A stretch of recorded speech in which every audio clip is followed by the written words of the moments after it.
দর্শক বন্ধুরা, আজকে আমরা এসেছি বকখালিতে। তো অনেকদিন পর আবার এলাম ফিরে সমুদ্রে। তো বকখালির মধ্যে হেনরি আইল্যান্ড নামে একটা খুব ফেমাস জায়গা আছে, অনেকে বকখালি ঘুরে চলে যায়, এই হেনরি আইল্যান্ডে আসে না। তো আপনাদের হেনরি আইল্যান্ডটাকে আজকে দেখাবো।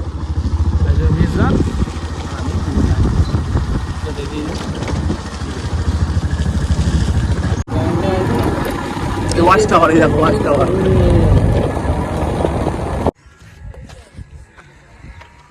এগুলো সব থাকার জায়গা, সে দূরে হচ্ছে কটেজ করা।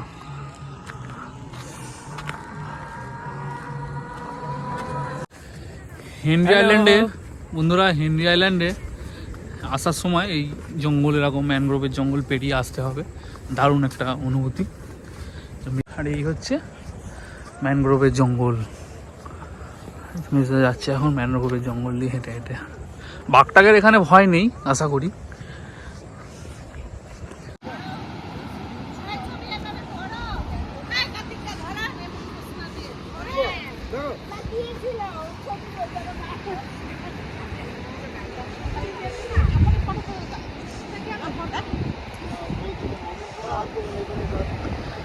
বলছি কি একটু বিদেশ বিদেশ মনে হচ্ছে, যে এটা ওয়েস্ট বেঙ্গল নয়, এটা একটু অন্য কোথাও। কি কি বক্তব্য?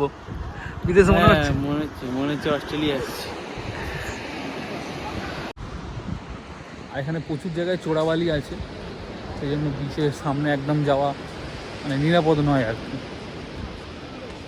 তো বিচের একটু দূর থেকেই এই সৌন্দর্যটা উপভোগ করতে হবে। আর এখানে হোটেল ফোটেল সেরকম নেই, কিছু কটেজ আছে দূরের দিকে, বাকি বকখালিতে থাকতে পারেন।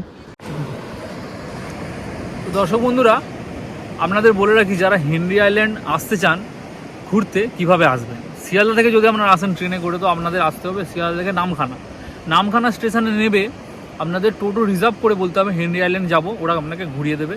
আর এখানে এলে আপনারা ফেরার টোটো গাড়িভাবে পাবেন না, তো রিজার্ভ করেই আসতে হবে। আপনারা হেনরি আইল্যান্ড আর ফ্রেজারগঞ্জ, বেনফিস যেখানে ইলিশ মাছ সংগ্রহ করা হয়, বকখালি, এই চারটে পয়েন্ট একসাথে কভার করতে পারেন। মৌসুনী আইল্যান্ডটা আলাদা একটা সাইড, ঠিক আছে, এটা আমি এর মধ্যে বলবো না। তো মেন আকর্ষণ যেটা আছে এখানের মধ্যে আপনার হচ্ছে বকখালি সি বিচ আর এই হেনরি আইল্যান্ড, এই দুটো কিন্তু খুব ভালো লাগবে আপনাদের এলে। এই ইলিশ মাছ কালেকশন, বেনফিস, ওটাও ভালো লাগবে। আর ফ্রেজারগঞ্জে কিছু সেরকম নেই, ওই ফ্রেজার সাহেবের বাড়ি আছে পুরনো ভাঙা, ওইটাই। তো আর আপনারা যদি ধর্মতলা থেকে আসেন, ধর্মতলা থেকে বাসে করে আপনাদের আসতে হবে, বলবেন হেনরি আইল্যান্ড যাবো, বকখালিতে একটু আগে ওরা নামিয়ে দেবে, ওখান থেকে টোটো রিজার্ভ করে আপনাদের এখানে আসতে হবে। এবারে এখানের প্রবেশ মূল্য 10 টাকা প্রতিজন। যদি আপনার সাথে বাইক থাকে, তাও বাইকের জন্য আপনাকে 10 টাকাই দিতে হবে। টোটাল 20 টাকা। এক সুন্দর প্রাকৃতিক নিরিবিলি পরিবেশ।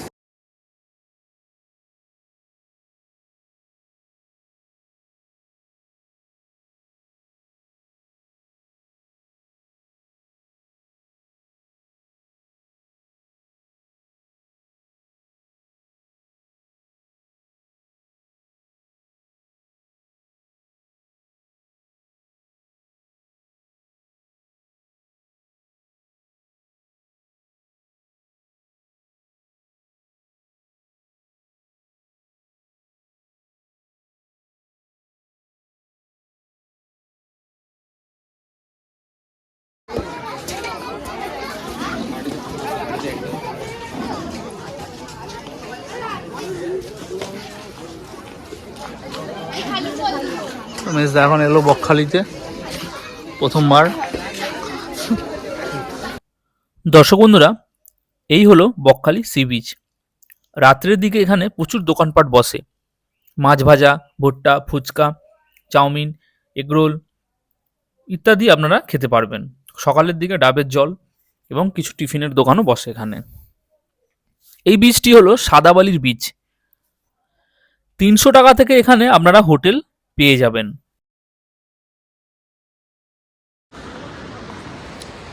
দর্শক বন্ধুরা, এখন আছি আমরা বকখালিতে, বকখালি সমুদ্র সৈকত। এখন ভাটার টাইম, দেখতে পাচ্ছেন কতটা দূরে চলে এসেছি। সেই দূরে হচ্ছে যেখানে বকখালির দোকানপাটগুলো বসে, আমরা কত দূরে সমুদ্রের মধ্যে চলে এসেছি। মানে অনেকটা দূর চলে এসেছি, মানে এখন ভাটা, জল নেই, জল অনেক দূরে। আর এখানে তো জানেন ঢেউ খুব অল্প হয়, মানে বাচ্চাদের স্নান করার জন্য খুব ভালো একটা সমুদ্র সৈকত। বন্ধুরা, যদি এই ভিডিওটা আপনাদের ভালো লাগে তাহলে চ্যানেলটিকে অবশ্যই সাবস্ক্রাইব করে রাখবেন পরবর্তী ভিডিও দেখার জন্য। দেখা হচ্ছে বন্ধুরা নতুন ভিডিওতে। দেখতে থাকবেন সৌমেন এম্পায়ার। অবশ্যই বকখালি আপনারা একবার ভিজিট করতেই পারেন।